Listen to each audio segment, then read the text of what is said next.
IDFM 98 de la Bande FM, bonsoir à toutes et à tous. Nous allons parler des écrits d'Oriane avec Guylaine de Montanjon, avec Joël et avec Eliane. Et avec moi, quatre femmes ce soir pour vous parler donc des écrits d'Oriane. Moi, Oriane, j'ai vécu l'au-delà et j'en suis revenue avec d'autres capacités, des pouvoirs extraordinaires de communication, des pouvoirs de voyager, de sortir de mon corps physique, afin d'aller discrètement réconforter mes voisins de palier. Guylaine de Montangon, bonjour. Bonjour Joël. On se retrouve après Pourquoi je suis chrétienne. J'invite les auditeurs et les auditrices à retrouver cette émission qu'on avait faite en 2017. Là, on va parler plus précisément des écrits d'Oriane. Oriane, c'est votre fille? Absolument. Vous pouvez nous raconter une de mes filles. Une de vos filles. Et qu'est-ce qui s'est passé au juste? Alors Oriane, elle a eu un accident de voiture, elle n'avait pas 25 ans, c'était dans l'année de ses 24 ans. Elle a eu un accident de voiture, elle se rendait à un enterrement, elle était en retard et sa voiture s'est fracassée dans un mur qui l'a renvoyée sur un autre. Et après, elle était tombée dans un coma profond et son coma a duré pour moi 1 an, pour les médecins un peu moins, parce que la définition du coma est assez stricte. Voilà, dès qu'on peut répondre à une sollicitation quelconque, comme serrer un doigt, enfin bref, ou quelque chose comme ça, ou ouvrir un œil. Mais bon, pour moi, Oriane est restée 1 an dans le coma avant de pouvoir ouvrir les yeux. Et quand elle les a ouverts, elle ne pouvait plus parler. Et elle était comme si elle venait d'un autre univers, d'un autre monde. Elle ne savait pas ce qui lui était arrivé visiblement. Elle ne parlait pas. Donc ça a été pour elle une très longue épreuve qui a duré pendant 15 ans. Elle a vécu encore pendant 15 ans et sans parler et avec des capacités de locomotion absolument impossibles. Son corps ne répondait plus. Elle était comme une emmurée vivante, on va dire, et elle pouvait plus bouger, de moins en moins. Elle est ce qu'on appelle, comme beaucoup, les oubliés de la mort lente. Tous ces accidentés de la route qui ne meurent pas sur le coup, mais qui restent comme ça, paralysés, cérébraux, comment ça s'appelle? Cérébrolésés. Cérébrolésés, c'est-à-dire qu'ils n'ont... C'est-à-dire qu'ils n'ont plus des capacités cognitives et suffisantes, et le cerveau... en le cas d'Oriane, son cerveau avait brinque-ballé dans sa boîte crânienne et elle était touchée de partout au niveau du cortex.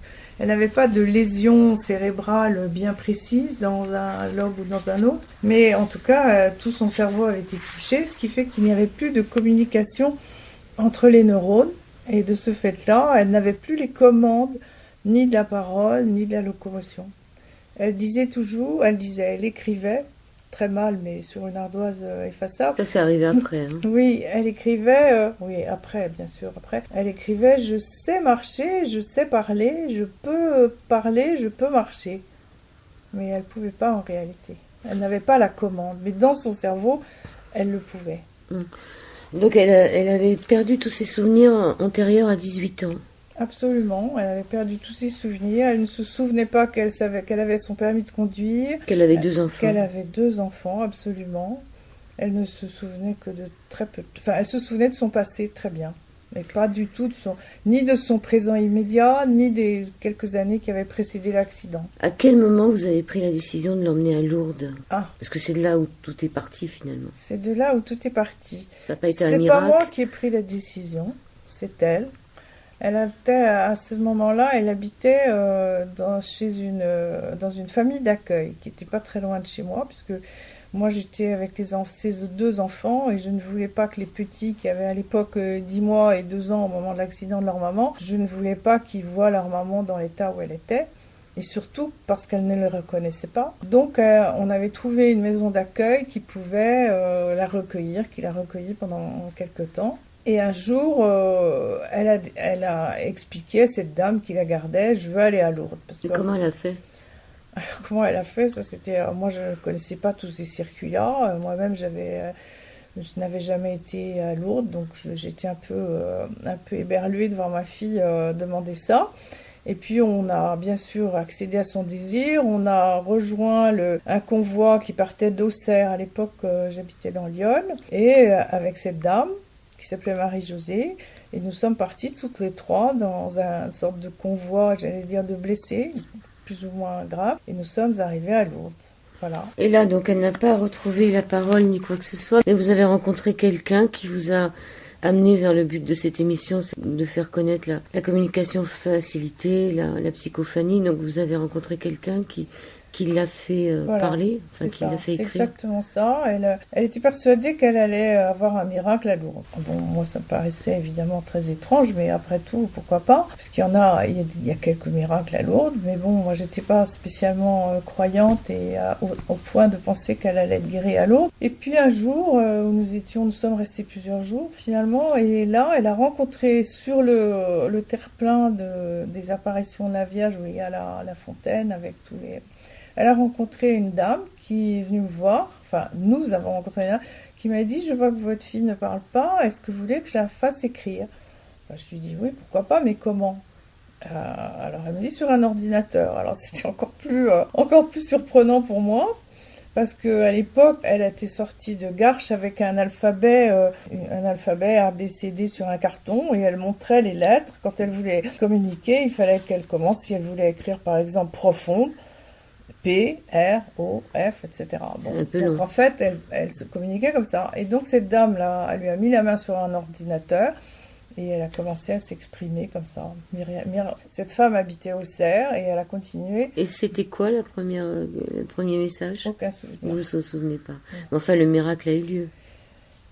Moi, je ne m'en suis pas rendu compte que c'était un miracle à l'époque. Je me suis dit, bon, c'est étrange. Et surtout que dans les mois qui ont suivi, dans l'année qui a suivi, elle exprimait des choses que je ne comprenais pas du tout, qui ne correspondaient pas à la réalité du moment. Je veux devenir une maman pour mes enfants, je veux m'occuper de mes enfants, des choses comme ça, et c'était impossible. Donc pour moi, c'était un langage que je ne comprenais pas. Donc cette femme d'Auxerre qui vous amène vers la communication facilitée nous amène avec les personnes que vous avez ramenées qui sont avec nous aujourd'hui, les deux femmes qui sont avec nous, par exemple avec Eliane qui est ce qu'on appelle une facilitante. Non, pas du tout.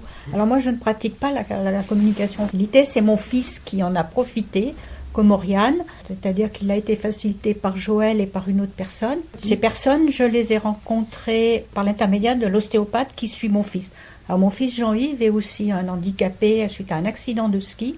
Il a été emporté par une avalanche, donc cérébro-lésé. Il est prisonnier de son corps, il n'a plus la parole. Et par contre, lui, il a tous ses souvenirs anciens. Il se souvient de tout ce qui s'est passé avant son accident. Et il est resté plusieurs mois dans le coma. Et donc, j'ai bénéficié de la communication facilitée. Et en fait, moi, cette méthode m'a tout de suite parlé parce que Jean-Yves, dès les premiers mots qu'il a écrits sur le clavier avec l'aide d'une facilitante, ont été des souvenirs très personnels de son enfance. Que la facilitante ne pouvait pas connaître. Que la facilitante ne pouvait pas connaître. Donc, j'ai tout de suite su que tout ce que Jean-Yves racontait, après, il nous a parlé de ses douleurs qui étaient vérifiées médicalement. Donc, j'ai tout de suite cru en cette méthode. Et depuis, il a commencé en 2011, et depuis 2011, tous les 15 jours, il y a une personne, dont Joël qui est ici, qui vient le faciliter pour lui faire écrire ses pensées qui ont donné d'ailleurs 2 livres merveilleux, dont on reparlera peut-être plus tard. D'accord. C'est Jean-Yves, votre fils, oui, il est toujours en vie à ce jour. Il est toujours en vie. Il a connu Oriane. Il a connu Oriane dans le centre où il est. Oriane avait une chambre à côté de lui, donc ils ont pu communiquer par la pensée, tous les deux. Ils se croisaient dans les couloirs. Jean-Yves est devenu très amoureux d'Oriane. Il continue à communiquer avec elle. Et il continue à communiquer avec Oriane, bien que celle-ci soit partie depuis quelques années au ciel. Jean-Yves nous donne régulièrement des nouvelles d'Oriane. D'accord. Donc la facilitante, c'est Joël. Oui, bonjour. Joël, bonjour. Donc vous êtes facilitante depuis combien d'années? Depuis 2012, oui. Parce que Paul il est né en 2011 et toi tu es venu un an après. Je vais embêter un peu Joël pour nous dire pourquoi elle en est arrivée à s'occuper des autres comme ça. Pour la psychophanie ou aussi pour l'accompagnement palliatif Pour ce que vous êtes devenu maintenant. Qu'est-ce qui fait que vous êtes ce que vous êtes maintenant? Eh bien, ça a commencé à 40 ans quand il m'est tombé ce que certains appelleraient une catastrophe, c'est-à-dire que j'ai eu un cancer rarissime de la mâchoire alors que j'étais enceinte de 6 mois. Donc sur le coup, je suis passée comme tout le monde, un peu dans la révolte. Pourquoi moi? Qu'est-ce que j'ai fait? Je suis pas mauvaise, j'ai jamais fait de mal à personne. Qu'est-ce qui se passe, etc.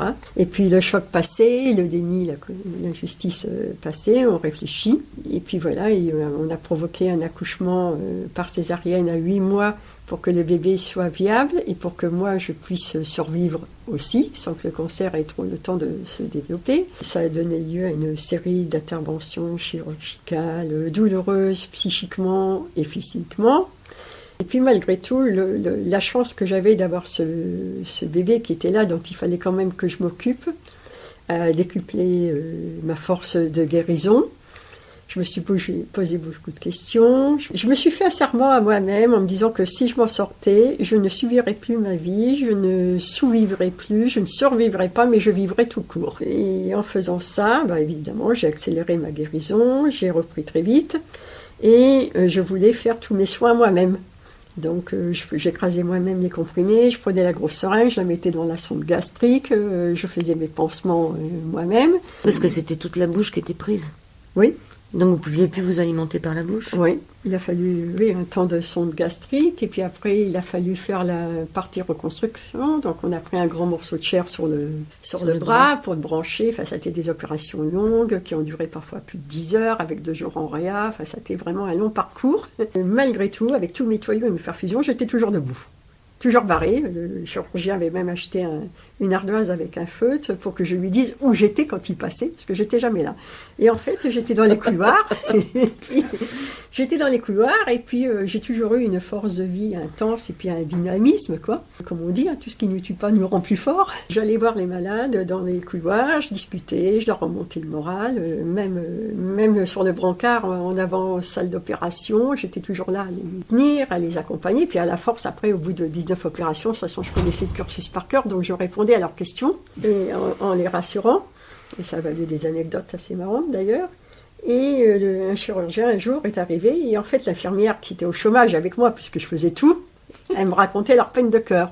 Donc elle était là, l'infirmière a pleuré sur mon lit, puis moi j'étais en train de faire les soins, etc. Le chirurgien rentre, il me fait mais c'est le monde à l'envers ici.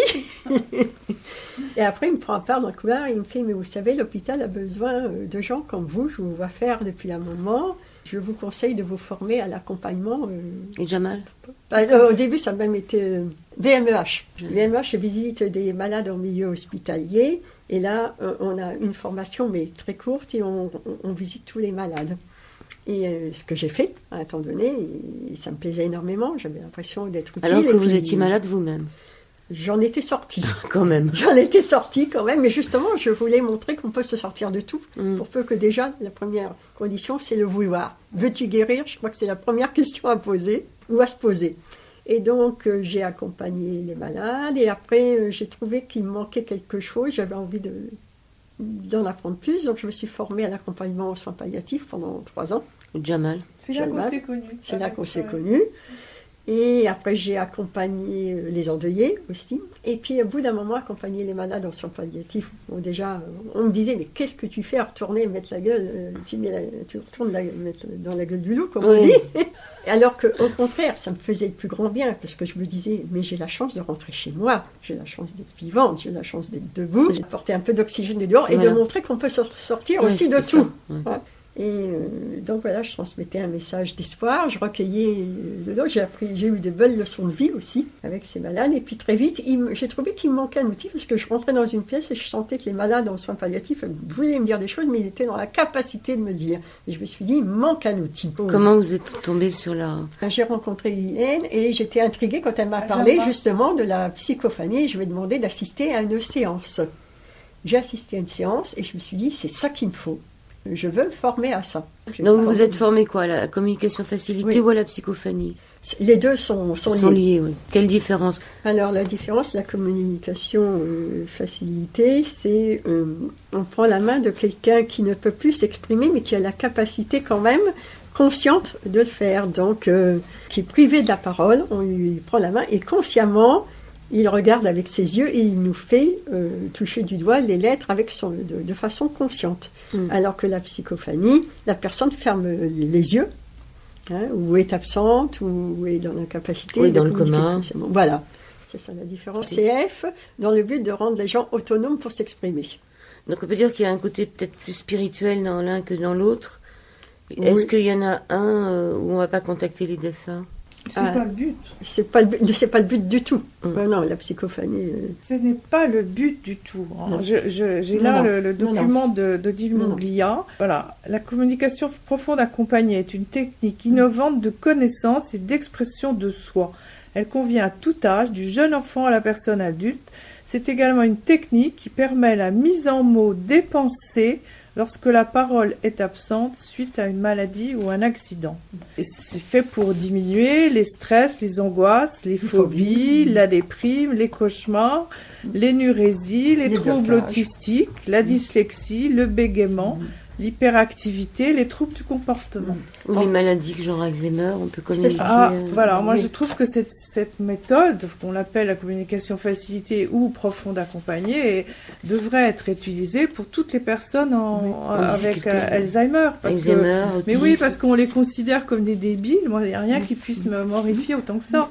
Parce que c'est des personnes qui sont comme nos malades cérébraux lésés, qui ont en fait une richesse intérieure que tout le monde ignore, eux-mêmes d'ailleurs. Alors quand on prend le doigt du facilité, on retrouve l'activation dans nos hémisphères cérébraux. C'est comme le bébé. Le bébé, à 6 mois, il ne sait pas parler. Quand il veut quelque chose, il montre du doigt l'objet qu'il veut à sa mère ou à son père.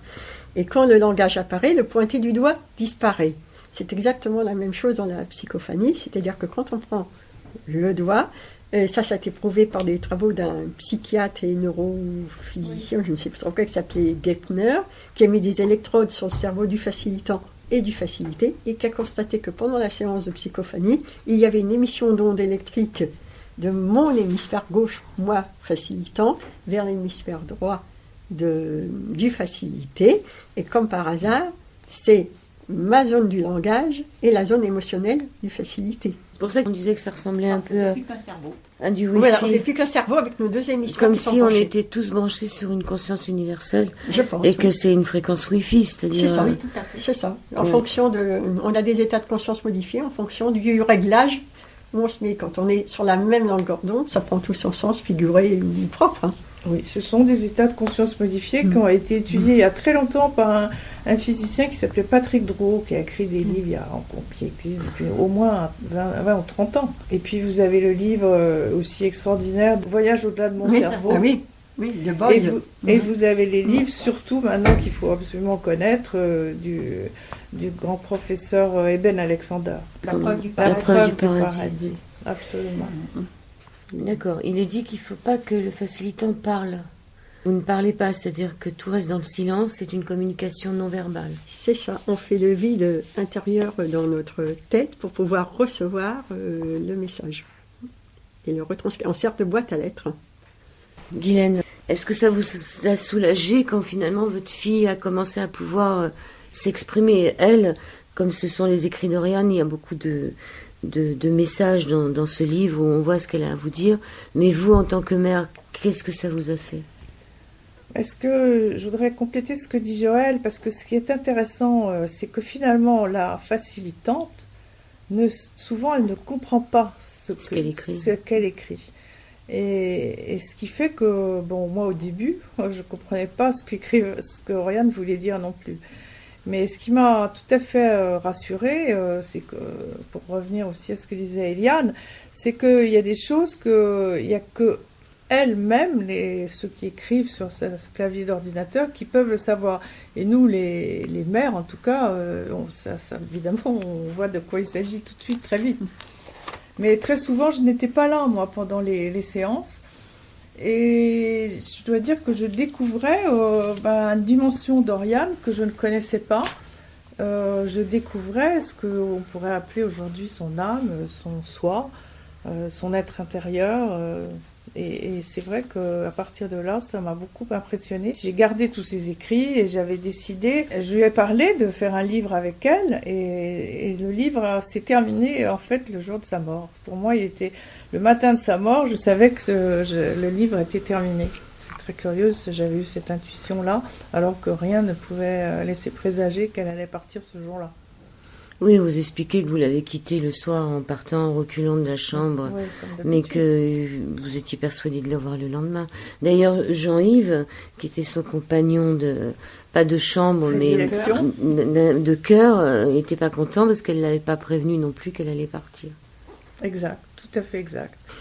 Elle écrit, Oriane, mon esprit voyage dans d'autres dimensions bien inconnues des humains cartésiens.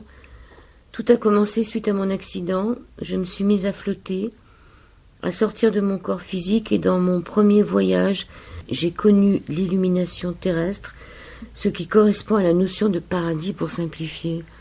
Elle dit aussi à un moment qu'en accord avec le Christ, elle est redescendue. Alors pour moi, c'était absolument incompréhensible qu'elle me dise ça, parce que d'abord, elle avait aucune notion de la vie après la vie. Elle a décrit effectivement une sortie de corps après la mort que nous connaissons mieux aujourd'hui, après avec tous les récits qui ont été faits là-dessus. Mais elle n'en avait aucune notion. D'abord, elle avait 24 ans, elle était en plein dans sa vie à elle, elle avait ses deux enfants. Pour elle, c'était un univers qu'elle ne connaissait pas, dont elle n'avait d'ailleurs jamais entendu parler. Et elle a effectivement décrit cette sortie de corps. Et elle a décrit son accident aussi. Elle a décrit parfaitement son accident. Il est question du chant du cœur, du rayon magnétique du chant du cœur, que c'est le cœur qui est le premier à recevoir les informations. Et Oriane vous disait qu'il fallait que l'ancrage soit au niveau du cœur. Qui veut répondre à cela plutôt qu'au niveau du cerveau? C'est la question, l'éternelle question où se loge la conscience. Est-ce qu'elle est dans le cerveau? Est-ce qu'elle est dans le cœur? Où est-ce qu'elle est ailleurs? Ou est-ce que c'est tout simplement quelque chose qui se déplace et qui prend, comme certains pensent, un de nos corps subtils d'énergie qu'on nomme astral, mental, causal, etc. Comme on prendrait une voiture appropriée pour la destination qu'on choisit. On va au champ, on prend le tracteur. On va parader, on prend la Ferrari. C'est un peu pareil, je pense. Donc on prend le cœur quand on veut aller où? Le cœur, c'est le chauffeur. Et ensuite, on choisit le véhicule. Le cœur est la vérité essentielle, disait Oriane. La seule chose qui soit importante dans l'existence, c'est la vérité du cœur. C'est le cœur qui commande tout. Alors ces écrits ont été recueillis par deux personnes différentes. On en a une ici, qui est Joël, et la deuxième, c'était qui? Odile Moglia. Qui est ergothérapeute. Ergothérapeute de formation, qui travaillait dans un lieu où il y avait des autistes. Et la directrice de cet établissement lui a demandé un jour de se former à la communication facilitée. Parce que je crois que la CPA n'existait pas encore à cette époque-là. Martine Garcin-Fradet n'avait pas encore créé son mouvement de communication profonde accompagnée. Et donc, elle a été, pour ainsi dire, obligée de se former. Au début, elle n'y croyait pas vraiment.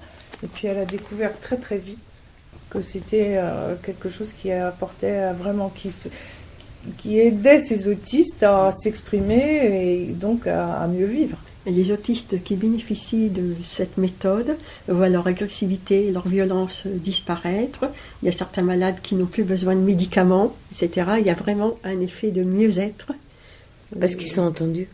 Ils ont retrouvé ils ont retrouvé une voie de communication. Et moi, je l'ai très nettement vu sur le visage de Jean-Yves, à partir du moment où il a pu écrire sur le clavier après les premières lettres avec Odile au départ. Jean-Yves avait un visage beaucoup plus épanoui, beaucoup plus détendu, et à chaque fois il disait c'est un vrai miracle de pouvoir enfin m'exprimer, dire ce que je ressens, dire que je ne suis pas un légume, dire que j'ai une vie très riche, dire que je suis heureux, enfin bref, il explosait de joie de pouvoir enfin écrire régulièrement tout ce qu'il avait dans la tête. Et ses besoins? Et ses besoins, et ses ressentis, et voilà. Absolument, d'ailleurs, il y a des familles qui peuvent se former à cette méthode pour communiquer avec leur enfant au quotidien, et ça leur permet de savoir ses goûts culinaires, comment faire sa toilette sans lui faire mal, etc., etc. Et puis Oriane donc, va en parler beaucoup dans ce livre. Alors tout à l'heure nous avons parlé de l'authenticité, comment Guylaine s'est rendue compte que ses écrits étaient authentiques parce qu'elle retrouvait des souvenirs de son enfant que la facilitante ne pouvait pas connaître. Oriane a été quand même dans 22 lieux, des lieux de réparation ou d'abandon, comme vous dites, Donc il y a aussi tout ce parcours dans des établissements plus ou moins adaptés à ce genre de problème. Oriane a commencé à faire des dépressions, son corps physique a commencé à se dégrader, et là elle rencontre une neuropsychologue qui franchement est aussi un miracle à l'hôpital de Garches, cette neuropsychologue qui l'écoute et qui fait que ça bascule, sinon elle serait restée dans un hôpital à l'abandon. Alors oui, mais quand vous dites des lieux adaptés, je dirais des lieux inadaptés. Oui, plus ou moins, je dis. Oui, je sais, vous avez été très, très prudente. Mais pour moi, ce sont des lieux inadaptés, parce qu'en réalité, il n'y a pas de lieu qui soit spécifiquement adapté aux traumatisés crâniens. Alors donc, Oriane a fait 22 lieux différents de séjour, et on peut dire que son parcours a été, je qualifie ça, de terrifiant, parce que le traumatisme crânien, d'abord, c'est le mal inconnu, indescriptible, parce qu'ils peuvent pas eux-mêmes s'exprimer, ils ont perdu la mémoire. Grâce à la rencontre avec cette neuropsychologue qui s'appelle Madame de Jouvencel, qui a tout d'un coup s'est rendu compte qu'Oriane avait la capacité d'écrire. Elle était restée quand même plus d'un an à Garches, sans que la neuropsy de l'hôpital se soit rendu compte qu'elle pouvait tout simplement écrire. C'est quand même mettre plus d'un an avant de se rendre compte que quelqu'un peut écrire, c'est quand même grave. Oui, elle écrivait en anglais parfois. Oui, ça c'est étonnant, elle écrivait en anglais. Oui. Justement, dans le livre, on se rend compte, alors on se pose la question de pourquoi elle arrachait ses sondes gastriques. Vous pensiez, vous, dans votre tête, Guylaine, sors de ton scaphandre, mais en même temps, je pense que comme elle entendait ce que vous pensiez, parce que finalement, Oriane nous dit qu'elle entendait tout ce que les gens pensaient, et ça, je veux bien le croire. Elle devait entendre que vous vouliez qu'elle sorte de son scaphandre. En ce qui concerne les enfants, comme ils avaient grandi un peu et elle les reconnaissait pas. Et eux, c'est vous qui en aviez la charge de ces enfants qui étaient en bas âge. Quand vous le faisiez une prière du soir pour leur maman, ils vous disaient ça sert à rien. Et donc arrivent les années noires avec, je vais lire ce que dit Oriane, je crois que ça parlera mieux. Les fameuses années noires, dans son parcours, rien ne lui sera épargné jusqu'au viol qui m'a été rapporté par une voisine de chambre. Elle a connu les douleurs des escarres, des plaies atroces au creux des jambes et des mains, celles de la soif et de la faim, de la maltraitance, mais combien plus douloureuses encore furent ces souffrances psychiques liées à l'indifférence des médecins qui, lors de consultations, ne s'adressaient pas à elle en la considérant comme un objet incapable de comprendre et de répondre aux questions posées. Qu'est-ce que vous avez fait quand vous avez su qu'elle avait été violée? Ah oui, vous dites que vous osiez pas trop intervenir de peur qu'il y ait des représailles sur elle. J'ai trouvé ça terrible, qu'on ne puisse rien dire de peur que ça lui retombe dessus. Ben, oui, ça me laisse sans voix, effectivement, et grande émotion qui monte, parce que la maltraitance des personnes lourdement handicapées, la maltraitance des personnes dans les maisons de retraite, elle est malheureusement inévitable en ce moment, d'autant plus qu'il y a peu de personnel et qu'ils sont débordés de travail, et quand il faut s'occuper d'un malade, ben, il faut aller très vite. D'un malade ou d'un souffrant, il faut aller vite. On a 5 minutes, on a 10 minutes, et donc il faut aller vite. Et c'est vrai que ça a été, c'est surtout quand ils se sont rendus compte, ça c'était à la Salpêtrière, ils se sont rendus compte que je savais tout par sa voisine de chambre. C'est pas, voilà. Donc je savais, par exemple, qu'on lui avait supprimé la nourriture. Pendant 3 jours. Parce que, en fait, le médecin, l'interne de service n'avait pas donné d'ordre, tout simplement. Alors quand je suis arrivée dans la chambre de ma fille, j'ai vu, elle m'a fait le signe comme ça, elle écrivait qu'elle avait soif aussi. Non, là, elle n'a pas écrit, elle était comme ça, avec son pouce pour me montrer sa bouche, elle a de dire j'ai faim. Et donc sa voisine me dit, bah effectivement, elle n'a pas mangé depuis 3 jours. Voilà, donc ça, elle avait soif aussi. Bien sûr, elle avait soif. Alors après, ils l'ont mise sous perf, parce que ça, c'était aussi le grand truc. Ça évitait d'avoir quelqu'un qui leur donne à manger. C'est toujours pareil, c'est une question de personnel. C'est comme les couches. C'est comme les couches dans les maisons de retraite, exactement. On met toutes ces personnes âgées, on leur met des couches, comme ça, ça évite qu'il y ait des problèmes. Mais il faut aussi comprendre que pourquoi il n'y a pas d'infirmières suffisamment, pourquoi il n'y a pas d'aide-soignante suffisamment. Bon, il faut quand même se poser des questions. Aujourd'hui, les on est absences. très très fort pour réanimer les personnes. On est très fort, on réanime. Mais après, qu'est-ce qu'on en fait? Oui, alors ça va peut-être être le sujet de ce qui nous arrive juste après. On va juste terminer là. Elle était quand même capable de libérer ses liens, de remuer les jambes pour alerter les passants. Enfin, les visiteurs avaient plutôt tendance à se sauver parce que de toute façon, ils n'auraient pu rien faire. Mais elle essayait de communiquer. Donc elle était quand même assez tonique si elle arrivait à se libérer de ses liens. Oriane était quelqu'un de très tonique. D'abord, elle était jeune, elle avait envie de s'occuper de ses enfants, même si elle ne pouvait pas le faire, c'était son objectif, c'était de retrouver son statut de mère et de mère capable d'élever ses enfants, même si c'était absolument inconcevable quand on la voyait, puisqu'elle était totalement handicapée de partout. Mais voilà, donc elle avait cette énergie. Et je me souviens l'avoir retrouvée un jour dans un couloir, ça c'était à la Salpêtrière, c'est un hôpital immense, je crois que c'est le plus grand hôpital de France, et même d'Europe. Et donc, elle était déjà à voir, j'arrive, je la trouve au bout d'un couloir, mais loin de sa chambre, et je me dis, mais qu'est-ce qu'elle faisait là? Elle était, voilà, elle alertait les passants d'un air de dire, occupez-vous de moi. Je sais pas, voilà, je suis pas heureuse là où je suis. Yet I sing Orion. Yet I sing Orion. No, no, no, no. Orion. Deuxième partie de l'émission, on va aborder maintenant justement avec Guylaine de Montangon, avec Eliane, avec Joël, et avec Joël, il y a 2 Joël aujourd'hui, les suites des écrits d'Oriane. Sur cette question de réanimer des gens, vous vous êtes posé la question, Guylaine, à un moment, de savoir si votre fille, elle avait vraiment décidé de continuer à vivre. Or, on a la réponse, puisqu'avec le Christ, mais à cette époque-là, vous ne saviez pas qu'elle avait décidé que c'était son choix.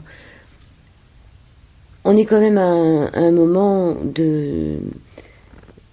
où la médecine a fait des tels progrès qu'on réanime des gens, on leur donne une deuxième animation, et on peut se poser la question aussi de tous ces gens qui vont rester des années dans le coma. Mais il y a cette fameuse loi Leonetti qui est à double tranchant, parce que si on donne vraiment la possibilité de plus avoir le choix, c'est-à-dire de considérer que quelqu'un qui est en mort cérébrale, il doit partir, on ne laissera plus le choix non plus à ce que ce soit la personne qui décide. Est-ce que j'arrive à être claire?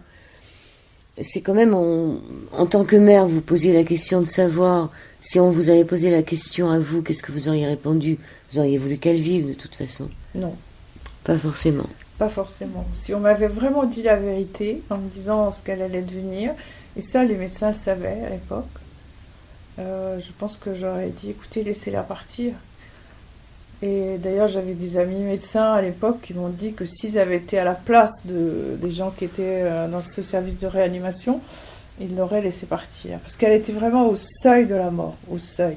C'est-à-dire, il y a comment ça s'appelle, un test. Un test, voilà, le test de Glasgow, qui définit le niveau de vigilance de l'être et qui peut vous dire exactement où vous en êtes.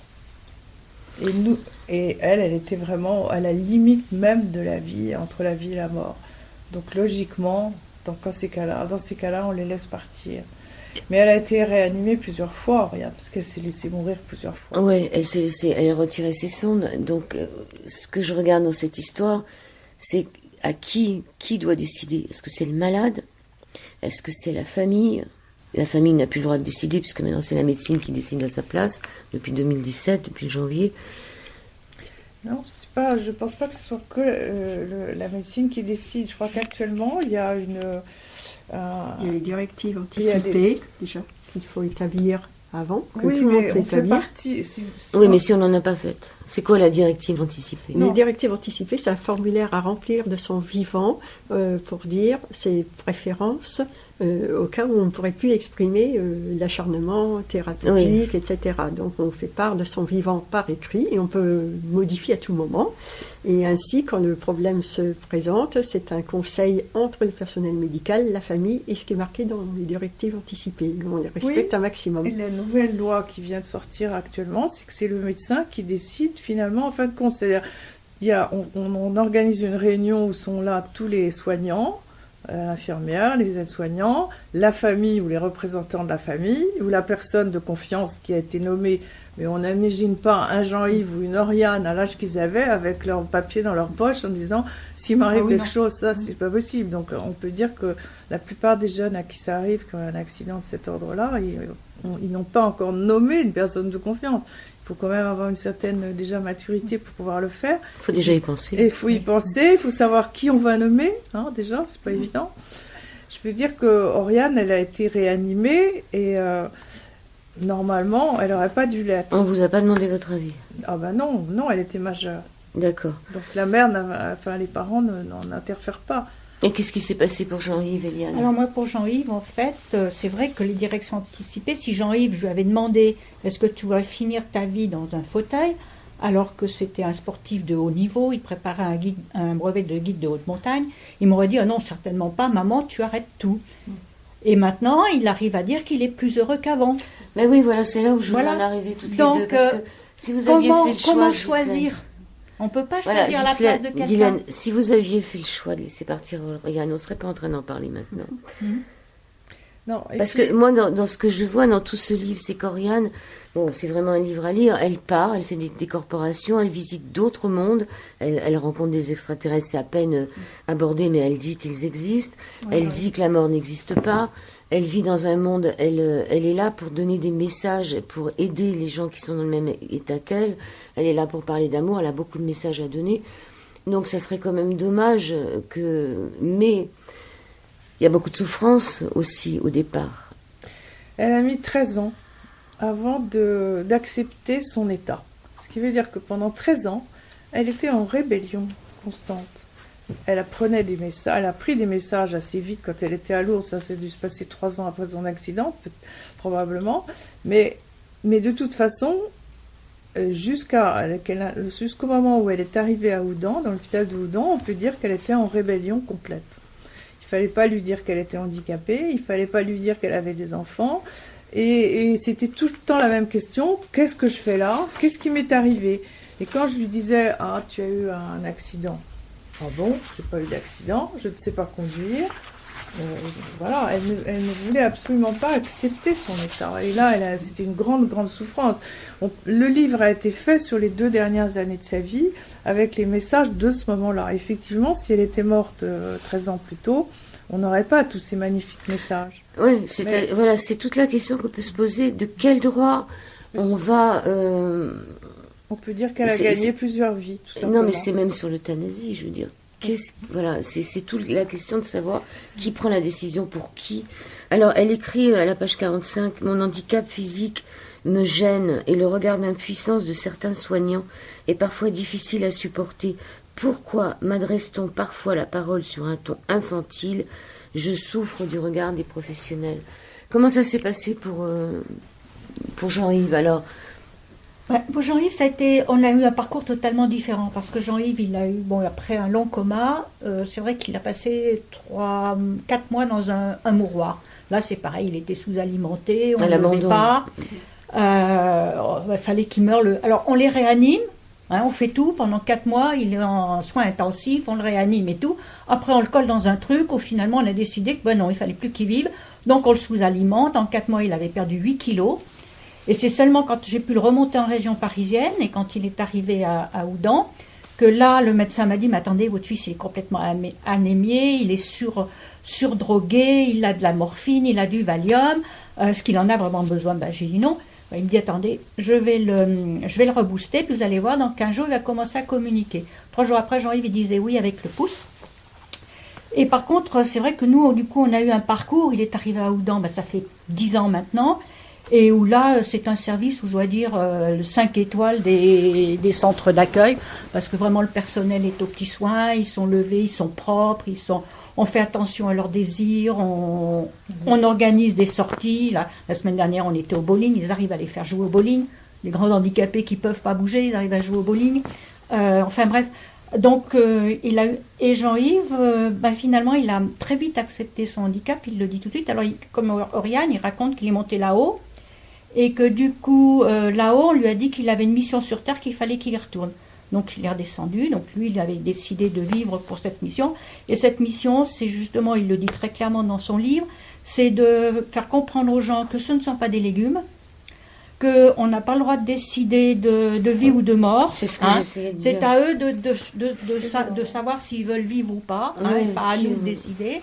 Et qu'en plus, ils ont développé d'autres moyens de communication. Donc Jean-Yves, il fait comme Oriane, il sort de son corps, il s'en va en astral, il communique avec ses guides, et il nous rapporte dans ces 2 livres les messages de ses guides. Alors, Ils sont des beaux messages. Eliane, toutes les 2, vous aviez un enfant handicapé. Est-ce qu'il y a eu d'autres enfants ou d'autres adultes, parce que c'est des adultes, dans le même établissement, qui communiquaient aussi? C'est-à-dire, est-ce que vous vous êtes rendu compte, parce qu'Oriane et Jean-Yves ont eu l'air de dire qu'ils arrivaient à communiquer entre eux, mais même en n'étant pas dans la même chambre. C'est-à-dire, ils se retrouvent à d'autres niveaux. Est-ce qu'il y a d'autres enfants? Jean-Yves, alors il le cite dans son livre. Alors Jean-Yves a eu l'occasion aussi, avec un voisin de chambre, qui est parti, avec qui il s'entendait très bien, et qui communiquait entre eux la nuit. Mais Jean-Yves, il dit toujours que la nuit, il va voir tous ceux qui ont besoin d'être réconfortés, tout ça, dans le service. Et là, il était parti à Garches pour une opération d'un ostéome de la hanche. Et ce jeune homme est tombé dans le coma, suite à l'anesthésie qu'il n'a pas supportée. Et Jean-Yves, cette nuit-là, a eu une nuit épouvantable. Il s'est agité et tout, et le lendemain matin, le personnel me dit, je comprends pas. Jean-Yves, il n'a pas dormi cette nuit, il était agité, il grognait, il s'était énervé et tout. Et cet après-midi-là, Odile venait pour une question, pour une lettre. Donc je dis à Jean-Yves, qu'est-ce qui s'est passé cette nuit? Et Jean-Yves nous écrit textuellement, mon copain à Garches, il est tombé dans le coma, et je suis allée le voir et passer la nuit avec lui pour essayer de lui donner du courage pour qu'il vive, mais je ne suis pas sûre que ça marche. Personne dans le service ne savait que cette personne était tombée dans le coma. On l'a pris 48 heures après par les parents. Et comment vous n'avez pas su si ça avait marché, c'est-à-dire si la personne a reçu? Après, le jeune homme, il s'en est sorti, il est revenu, mais... Vous n'avez pas été... Non. Alors les parents, eux, de toute façon, étaient très fermés à la méthode de communication facilitée, donc on n'a pas pu savoir si ça avait marché. Ça me ramène sur le fait qu'Oriane communiquait avec ses enfants, elle était une sorte de mère gardienne, d'ange gardienne, mère. Est-ce que les enfants, après, vous ont dit qu'ils avaient ressenti leur mère Non. Parce que les enfants, c'était une grande douleur pour eux. D'abord, déjà, je pense qu'ils n'ont pas eu de mère, parce que le plus jeune avait 10 mois, l'autre avait 2 ans, donc ils n'ont pas connu leur mère, et pour eux, ça a dû être une très grande souffrance. Et après, je n'ai pas su exactement ce qu'il fallait faire ou ne pas faire. Est-ce qu'il fallait les emmener voir leur mère à l'hôpital? Est-ce qu'il fallait faire venir leur mère à la maison? Quand elle venait toujours avec une infirmière et une aide-soignante, parce que vu son état. Donc ces enfants ont souffert énormément et ils n'ont même pas lu le livre de leur maman à l'heure actuelle. Ils veulent pas? Je pense que c'est trop douloureux. Ils le feront quand ils seront prêts à le faire. Ils ont quel âge maintenant? 20 ans. Il y en a un qui va avoir 20 ans le 6 avril et l'autre qui a 21 ans. Donc parce que quand vous dites que vous priez, vous êtes chrétienne, donc le soir vous priez avant de vous endormir, et que les gosses vous disaient ça sert à rien. Ah oui, mais ça c'est vieux. Non, c'est pas que c'est vieux, c'est que des enfants, si vous voulez, je pense qu'il faut les habituer à l'existence d'autres dimensions. Il faut leur donner la notion du sacré. Après, la prière, pour moi la vraie prière, c'est la prière au Ho'oponopono, c'est la prière du cœur. Sans la prière du cœur, c'est la méditation avec Thich Nhat Hanh ou avec comment il s'appelle, qu'on voit partout en ce moment à la télévision, Christophe André par exemple, qui a fait des très belles indications avec un CD qui peut nous guider à travers la méditation. Moi, la prière, pour moi, c'est pas la prière. J'ai fait partie d'un groupe de prière, effectivement, pendant assez longtemps. Et c'était la prière du chapelet, du rosaire. Mais ça, pour moi, aujourd'hui, c'est fini. C'est pas possible parce que je n'aime pas ces prières répétitives. Pour moi, la vraie prière, c'est la conscience que on est des êtres de lumière et d'amour, et qu'à partir du moment où on entre dans cette conscience, on peut... c'est comme si tout d'un coup on revêtait une force de prière, de lumière et d'amour qui est communicable à distance à d'autres personnes, ce que faisait Oriane et ce que fait Jean-Yves régulièrement. Donc ils font de la prière. Qu'est-ce qu'on peut dire qu'ils font? Parce que là, je parlais Ils envoient une énergie d'amour. Ok, donc je parlais d'Oriane qui envoyait ça sur ses enfants, parce qu'elle disait que c'est écrit dans le livre, elle communiquait. Et ça m'étonnerait que les enfants n'aient pas reçu. Bah, ils l'ont certainement reçu dans leur inconscient. Actuellement, je peux vous raconter un incident qui est quand même assez extraordinaire. C'est que l'année dernière, ça doit être l'année dernière, j'avais un souci avec le plus jeune qui posait un certain nombre de difficultés, qui était en difficulté, et je me suis adressée donc à ma fille Oriane et je lui ai dit: écoute, tu ferais quand même bien de t'occuper de ton fils, tu nous as toujours dit que tu allais t'occuper de tes enfants, bah vas-y, c'est le moment. Et puis voilà, et j'étais un peu fâchée, je dois dire, contre elle, hein. Franchement, moi je fais tout le boulot, et puis toi, qu'est-ce que tu fais de l'autre côté? Bon, c'est une manière de parler. Et puis, qu'est-ce qui se passe? Je reçois 15 jours après un message de Jean-Yves, qui avait reçu un message d'Oriane. Donc Jean-Yves, le fils d'Éliane, qui lui est toujours en vie. Qui a écrit ce merveilleux livre qui s'appelle Le journal de bord de Jean-Yves, autrement capable. Et ce message me disait: tu diras à Guylaine que je suis une mère veilleuse. Mais oui, moi je pense qu'ils reçoivent les enfants. Autrement dit, elle avait simplement dit ça: je suis une mère veilleuse. J'ai adoré ce message qui était tout simple, autrement dit, arrête de te faire du souci, je m'en occupe, fais ce que tu peux de ton côté. Il y a beaucoup de jeux de mots dans les textes recueillis par Psychophilie. Ils inventent même des mots, c'est une sorte de validation. Voilà, le mot câblé, par exemple. Ils inventent. Et ce qui est très étonnant et étrange, c'est que tous les patients d'un ou d'une facilitante, qui ne communiquent pas entre eux puisqu'ils ne connaissent pas, récupèrent le mot et l'incluent dans leur dictionnaire. Donc on les retrouve et après ça se diffuse. Alors il y a une question que je voulais poser. Donc elle communiquait en anglais. Ça veut dire que... Et vous parlez anglais? Un peu. Un peu. Mais par exemple, vous auriez je sais pas moi, un Afghan, un Russe, un Inuit. Est-ce que vous pourriez communiquer? Oui, ça va au-delà de la langue. Et même, à la limite, des aveugles ou des enfants qui ne savent ni lire ni écrire peuvent quand même communiquer, comme s'il y avait accès à une mémoire universelle. Moi, j'ai envie de rajouter qu'il faut faire attention au regard et au jugement de l'état du malade sur lequel on pose les yeux. C'est-à-dire que j'ai accompagné en soins palliatifs, donc j'ai recueilli beaucoup de témoignages à ce sujet-là. Et souvent, on peut dire, on est de notre vivant, là, en bonne santé tous, surtout si vous me voyez dans cet état-là, ne me laissez pas vivre, débranchez-moi, etc. Or, on parle en toute inconnaissance des choses. Parce qu'au moment où ça doit arriver, on n'a peut-être plus envie. Déjà, il change d'avis des fois même d'heure en heure. Il y a des tas de choses qui se passent. Il y a une vie intérieure qui est proportionnellement riche à l'abandon des facultés terrestres. Moi, je me souviens d'un malade que j'ai accompagné qui était atteint de Lockheed syndrome, donc qui ne s'exprime que par le battement des yeux, qui respirait la joie et qui, avec la personne qui était capable de le faire communiquer avec la méthode du clignement d'œil, comme le scaphandre et le papillon, disait surtout: ne touchez à rien, je vais très bien, je suis heureux, j'ai enfin le calme et le silence dont j'ai besoin pour faire le point sur ma vie. J'évolue spirituellement. Et des cas comme ça, j'en ai un paquet en témoignage.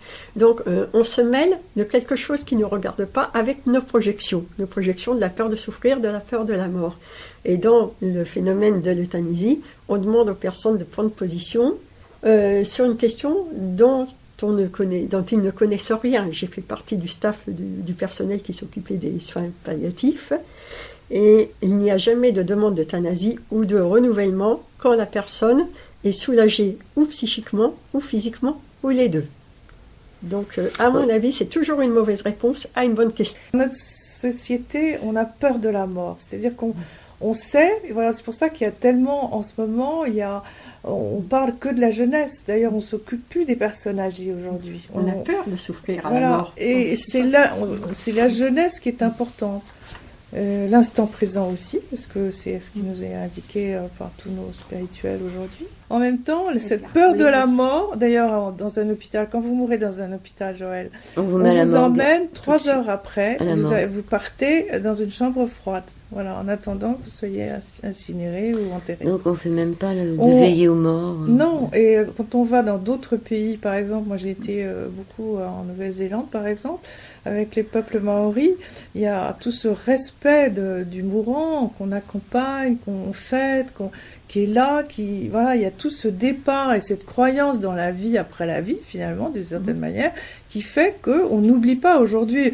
Vous êtes incinéré, ce qui peut être une catastrophe aussi, parce qu'on incinère beaucoup trop vite, beaucoup trop rapidement, avant que l'âme de la personne ait pu quitter son corps. Donc, il faut 3 jours. Ce qui est très grave. 3 jours. Oui, mais dans certaines...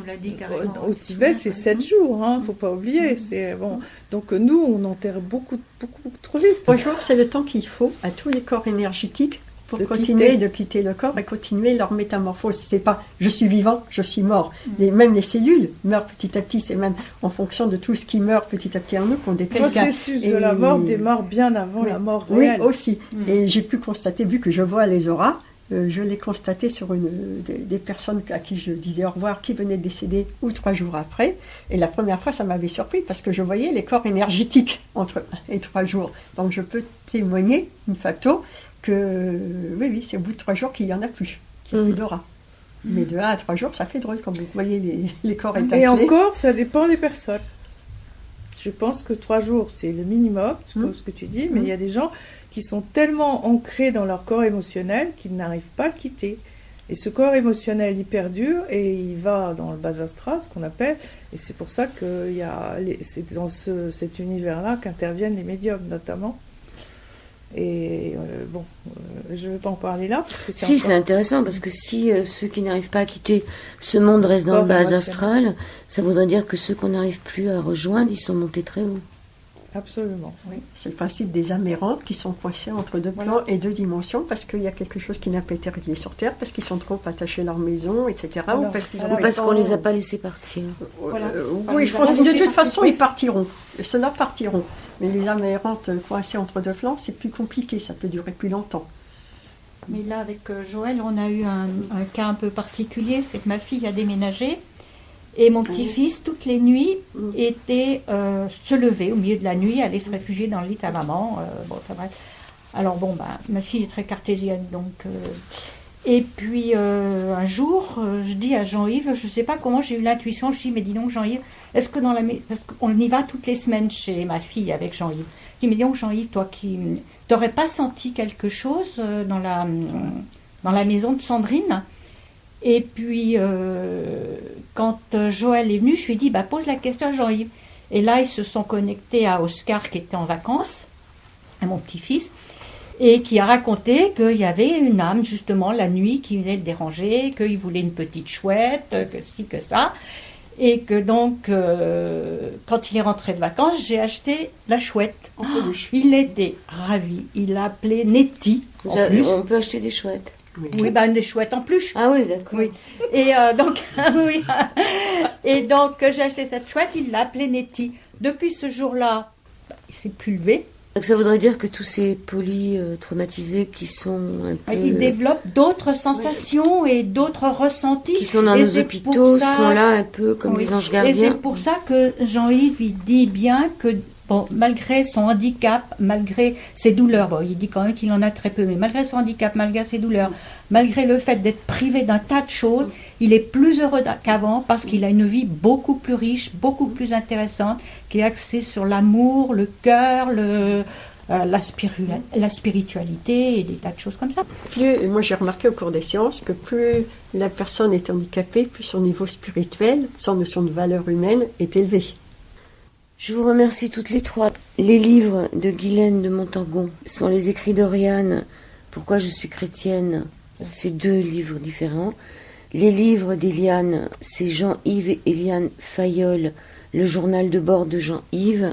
Il y en a 2 chez vous. Et le deuxième, c'est Suivez le guide. Suivez le guide. Oui, tout à l'heure, je l'avais ouvert un peu n'importe quelle page et le message était surprenant. On va laisser Guylaine l'ouvrir à une page pour voir quel est le message de Jean-Yves. Alors, la révolte. Contre qui? Pourquoi? Mais que savez-vous réellement des faits réels, de leur origine et de leur but véritable, des contrats d'âme avant incarnation? La réponse est rien du tout. Et ça nous ramène à ce qu'on disait tout à l'heure, là, qui peut se permettre de choisir de la mort ou de la vie de quelqu'un d'autre, et en fonction de quoi? Merci Jean-Yves. Merci, je crois que c'est vraiment ça. On ne sait pas quel est le contrat d'âme qu'on le fait. S'il faut souffrir, s'il faut mourir dans son sommeil tranquille, on ne sait pas. Vous avez écrit quelque chose aussi, Joël? Mon livre vient de sortir, c'est l'histoire de mon parcours médical, comment il m'a amené à me dépasser. Donc, il s'appelle Au-delà d'un visage, et où j'ai inclus des témoignages de malades que j'ai accompagnés en soins palliatifs, que je trouve merveilleux parce qu'ils sont un message de vie jusqu'au bout et au-delà de la vie. Au-delà d'un visage, aux éditions Bélier de Joël Verschotte, V-E-R-S-C-H-O-O-T-E. Les écrits d'Oriane, c'est aux éditions du Dauphin. C'est un livre qui a quelques années déjà. 2014. Avec une préface du docteur Charbonnier. Qu'est-ce qu'on pourrait dire pour terminer une émission, si vous avez des messages? J'ose croire que chacun a cette faculté de choisir son départ, quelles que soient les circonstances ou quelle que soit l'action. Ah, c'est une bonne nouvelle. C'est-à-dire que même si les autres décident pour nous, finalement, c'est nous qui décidons. Oui, je pense, oui. C'est une bonne nouvelle. Moi, je dirais que nous sommes des âmes en incarnation. Et que la vie est quelque chose d'extraordinaire, c'est un cadeau qui nous est donné pour nous permettre d'évoluer, c'est-à-dire d'apprendre à aimer. Point barre. Merci. Moi, je partage tout à fait le point de vue, parce que je dirais toujours que quoi qu'il arrive, la vie est belle et que ça vaut le coup de la vivre. Et qu'on est 2 passages sur Terre, on habite un corps pendant quelque temps, mais on reste une âme avant tout, et un cœur plein d'amour. Moi, j'ai bien aimé le fait de penser à la réincarnation, mais à la désincarnation aussi, dont on ne parle jamais. La désincarnation. Pour l'instant, nous sommes incarnés. Nous, on est incarnés, là. On est les pieds sur terre. Et on aime beaucoup les gâteaux, les bonbons, les chocolats. Et on en profite. Pour rigoler. Merci à toutes les 3. Merci Guylaine de Montangon. Merci Eliane Fayolle. Et merci Joël Verschotte. Merci à toutes les 3. Merci beaucoup.